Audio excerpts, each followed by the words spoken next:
미카즈키 무네치카의 전설. 고대 교토에는 시력을 잃은 한 승려가 살고 있었다. 젊은 시절 비극적인 사건으로 인해 눈이 멀게 된 그는 비파라는 전통 일본 류트 연주에 자신을 바쳤다.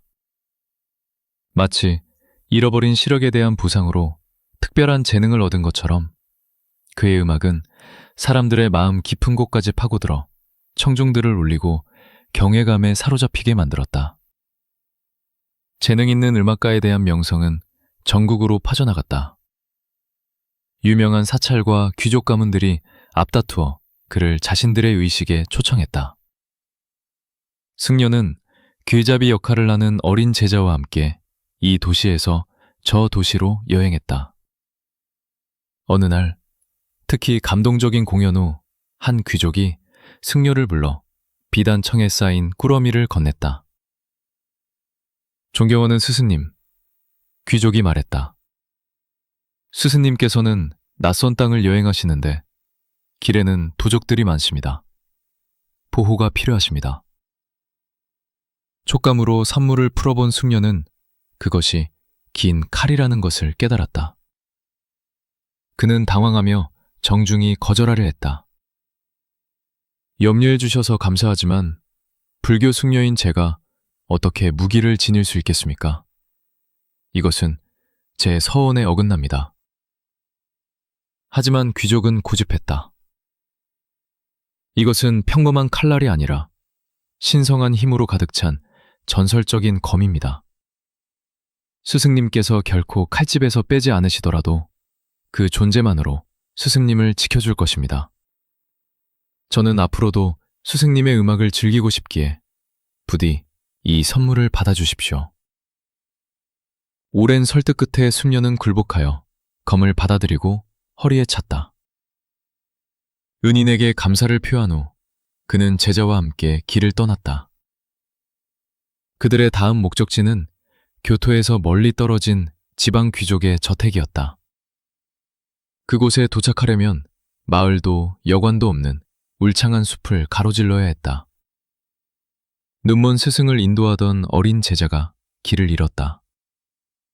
해가 지기 시작하자 여행자들은 걱정이 되었다. 그들은 급히 하룻밤 묵을 곳을 찾아야 했다. 마침내 소년이 기쁘게 외쳤다. 스승님, 앞에 건물이 있습니다. 저리로 가시죠. 승려는 안도의 한숨을 쉬며 제자가 자신을 건물로 인도하도록 했다. 가까이 다가가자 눈먼 승려는 버려진 장소에 퀴퀴한 공기를 느꼈다. 무엇이 보이느냐? 그가 물었다. 낡은 사찰 법당입니다. 소년이 주위를 둘러보며 대답했다. 문은 썩어서 떨어져 나갔고 안에는 페인트가 벗겨진 부처상만 있습니다. 바닥이 깨져 있으니 조심하십시오. 건물이 낡았지만 밤바람은 막아줄 수 있었다. 하지만 승려는 불안함을 느꼈다. 그는 보호 부적을 써서 입구 위에 붙인 후 자리를 펴고 잠자리에 들었다. 등불의 불이 거의 꺼질 무렵 밖에서 발소리가 들려왔다. 누군가 다가오고 있었다. 승려는 놀라서 벌떡 일어났다. 얘야, 누군가 이리로 오고 있구나. 그가 속삭였다. 제자가 밖을 내다보았다. 어떤 여자가 우리 쪽으로 오고 있습니다. 잠시 후 입구에서 부드러운 여자 목소리가 들려왔다. 버려진 사찰에 불빛이 보여서 확인하러 왔습니다. 길을 잃으신 것 같군요. 여기는 위험합니다.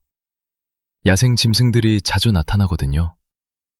우리 집으로 가서 따뜻하게 주무시지요.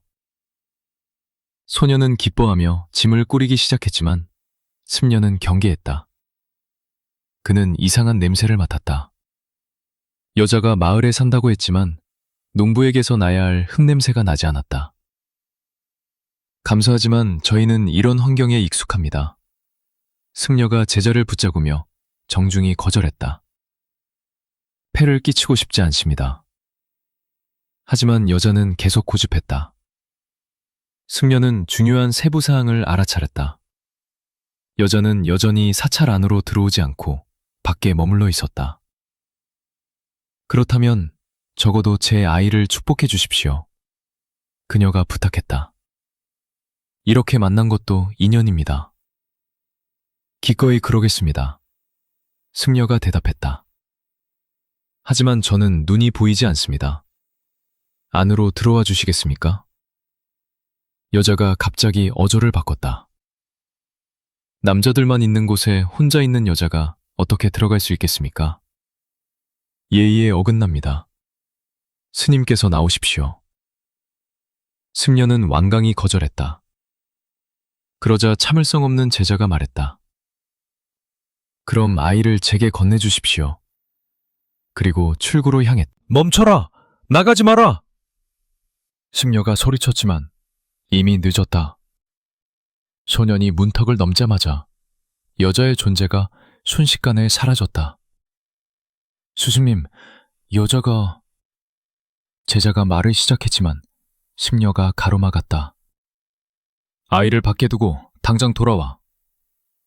소년이 망설였다. 하지만 어떻게 아기를... 그 순간 살이 찢어지는 끔찍한 소리가 들렸다. 스승님, 아이가 악마로 변했습니다. 도망치십시오. 제자가 외쳤고 그의 목소리는 몸이 찢기는 소리와 함께 끊겼다. 피가 튀어 부적의 글씨를 지었다.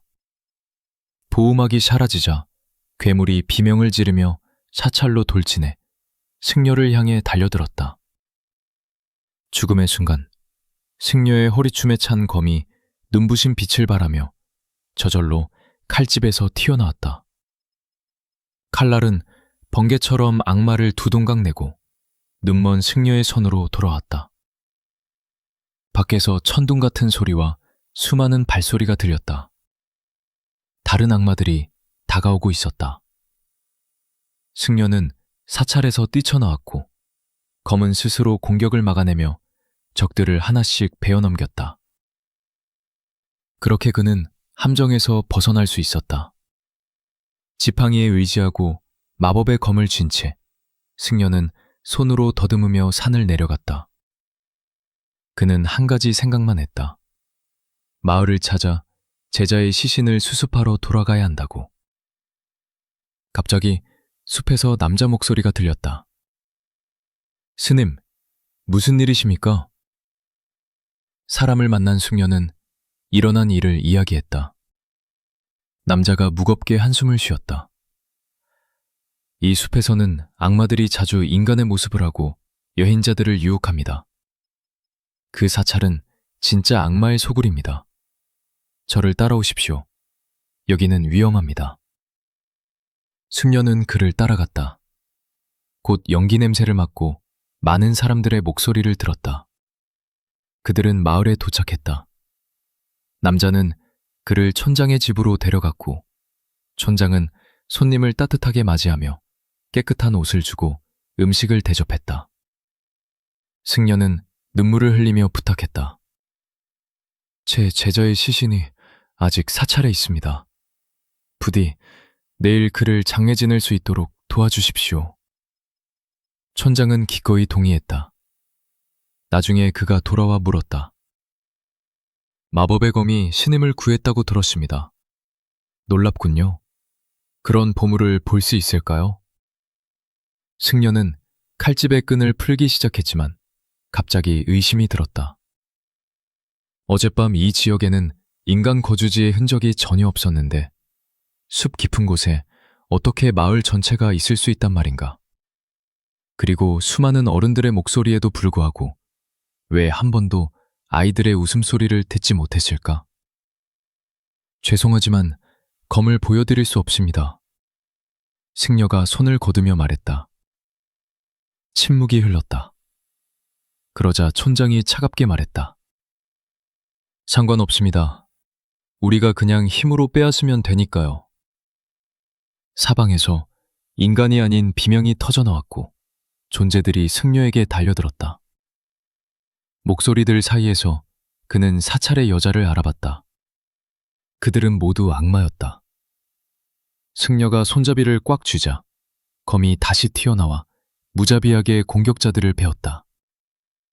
악마들은 공포에 질려 도망치려 했지만 칼날은 그들을 쫓아가 한 명도 남기지 않고 죽였다. 비명이 멈추자 피투성이가 된 승려는 손으로 더듬어 출구를 찾았다. 하지만 벽과 문 대신 그의 손은 차가운 돌 묘비에 닿았다. 그는 마을이 아니라 묘지에 있었던 것이다. 신성한 검을 쥔 채 승려는 서둘러 그 저주받은 장소를 떠났다. 에필로그. 이 전설은 교토에서 대대로 전해진다. 눈먼 승려가 지녔던 검은 헤이안 시대의 일본 최고의 도검장